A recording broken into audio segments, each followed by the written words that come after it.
But the more we move forward, we understand that God doesn't have man or money problems. He's just, we have mission problems. Hey guys, it's Heston and Pastor Tim. Just finished up our Ohio CPR. On top of that, we did something else. We'll talk about that in a minute. But what an incredible time. Your friends, people you've known your whole life probably. So this was special for you, but tell us your thoughts. What do you think? It was a blessing to have such a positive response to guys who wanted to come.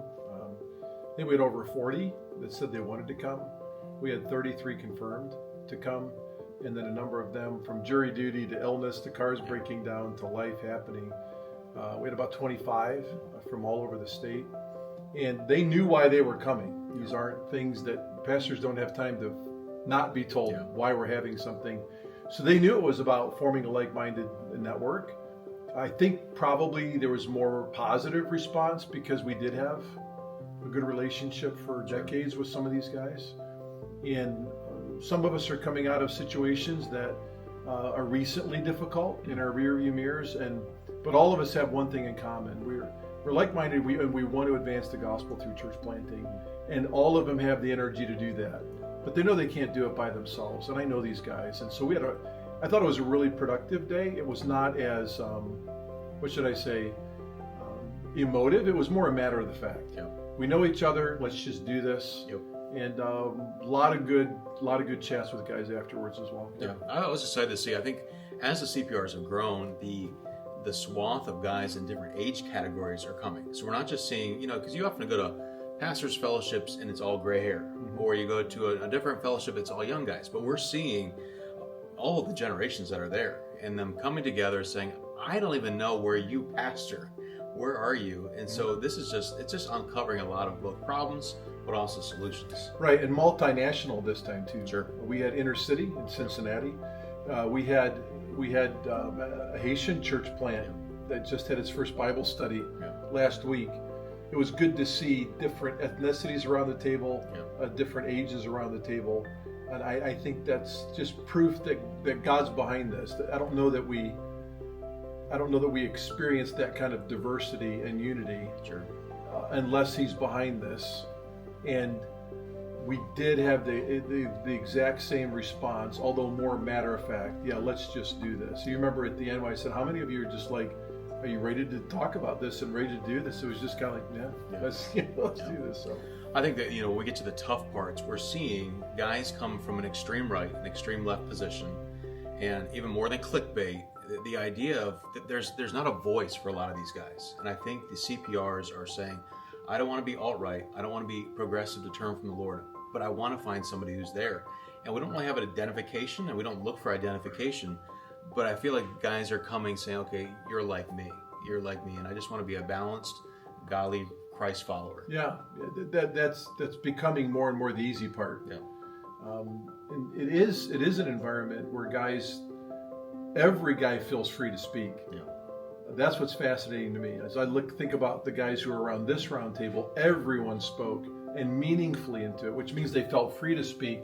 They weren't afraid to speak. They weren't going to be labeled and targeted, checked off, cut the arm off. Yeah. Something really good is going to happen out of all these. We've already through 10. So when the pastors, the guys who are not familiar with arts or for what we're trying to accomplish, they start to warm up after lunch, and they almost throw out like little baits, like, am I going to be attacked for this thought or what I'm thinking? And the fact that everyone just looks at them with a calm, cool, collected manner, it's like, oh, we can talk about these things. Yeah, all of us are past the emotion of the past, the emotion of the isms of the past, so to speak, and we're just ready to go. And they're really confident that this could be done more efficiently and effectively through local churches working together rather than leaning on the parachurch, which we value so much. But I think the parachurches, the ones that are authentic, are really saying, yay, the local church is muscling it up to get this done. So it was an exciting time. It gave me a lot of hope for the future of our state. And again, there's more guys calling that want to be a part of this. So many hands going to make light work. So. Yeah, we'll follow that up with some Zooms, and that'd be a really cool follow-up. And then right from there, we literally drove up here to Mentor, and we had a disciple-making seminar, because we're seeing the disciple-making with the church planting is being really, really strong. And so then to walk in today, to see all these faces yesterday and today, what was your thoughts about that? I mean, I went out of 7 states. yeah, It's a blessing to have 5 represented churches from our county alone. Churches that typically in our past wouldn't desire to fellowship with us, and quite frankly, us with them. God's bringing us together. There is something happening that's otherworldly here, and I think it is God the Spirit. And guys are coming down to just back to what thus saith the Lord, you know, and we're forming some friendships that I think are going to be very good for all of our churches going forward in disciple making, which gives birth to church planting. absolutely. And yeah, I'm stoked. That's the biggest one I think I've seen that's been a part of here. And then we did something different. We recorded it, so we put you on a clock. And so we try to create a Sunday school curriculum, which Lord willing will release next year. But we want to be able to take this, not to grow it, but to take a tool that churches and pastors can use with their flock. As much as we love all the church people to come here, and if they can, that's great. But now to take some of this to them, I think it's going to be a good tool. We had churches here without pastors. We had pastors here looking for churches, right? We had community churches here from our own community, and everyone's headed in the same direction. Yeah. We're connecting pastors who are trained in disciple making with now churches that don't have pastors, their leadership being trained in disciple making. So when they meet and they shake hands, they're more on the same page than trying to get on the same page. And it's a problem in our church culture, you know, shepherdless groups of people. But the more we move forward, we understand that God doesn't have man or money problems. He's just, we have mission problems. Yeah. God doesn't have money or man problems. And the more we move forward towards the mission, God's bringing all of it together. And I think for such a time as this, we'll see what God does. Now, final thought. We had pizza in New York. We had Shipley Donuts in Texas. But then we got to go to Big East Custard last night. And for those of you who don't know, Pastor Tim and his wife Rhonda have used this as an outreach tool.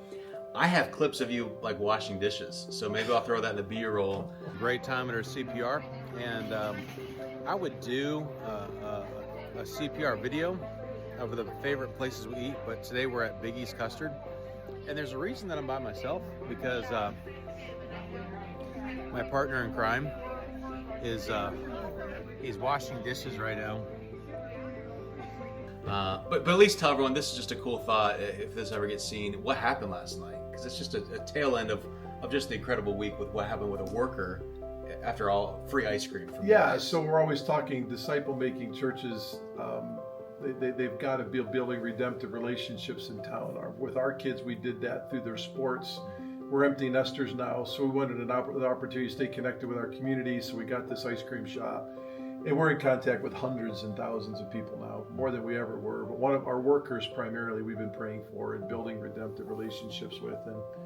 And this one particular girl, she's just a sweetheart of a girl, a little bit rougher situation. None of the pastors that came last night with their wives and friends, none of them knew the conversation I had had with her just the night before. And this whole Charlie Kirk thing, as you know, has arrested the attention of millions. And her little heart too, and what she's hearing said at our local high school that's right or not right, and God used that to put another link in the chain of our gospel conversation with her. And last night, so we're coming over after the evening time together on the round table on disciple. For the Buckeye Blast. I had the Buckeye Blast. Yeah, you got that Sunday? Over the top. Cool. And so all of our friends left her a $93 tip combined. And I counted it and took it back to her. And I said, you got $93 tonight in tips. And she was just speechless. She was shocked. She goes, really? It's all for me? And of course, if you know the business, owners aren't allowed to keep tips when they work with workers. And so we legally must give it to all. And I was thrilled to do that. It's like a Luke 16, like you and I talk about. Yeah. Use a little unrighteous mammon to gain friends for eternity. And that's just going to be another significant link in the change. And I said, that's how much God's people love you. And she goes, oh, that's really nice, So I'm confident that when we see her next, that's just going to be an ongoing conversation for Jesus' sake. Yeah, it's good. Awesome. Well, we're heading up. I think our next CPR is in. We're going to go up to New Hampshire. That's going to be another busy weekend. You'll be heading over to Germany for a little bit, but then we'll be talking to Tegan Joes, and I already corresponded with him today, and he said we're going to have a CPR right before his pastor's fellowship that he's having, and he said just bring it all together. We'll put it all together and we'll figure it out. So we'll look forward to being with Tegan, and we'll head home today. You don't have to go very far today. We're here. A couple miles. We're You'll here. be home, but we'll fly home, and hopefully we'll see you next time on our next CPR update.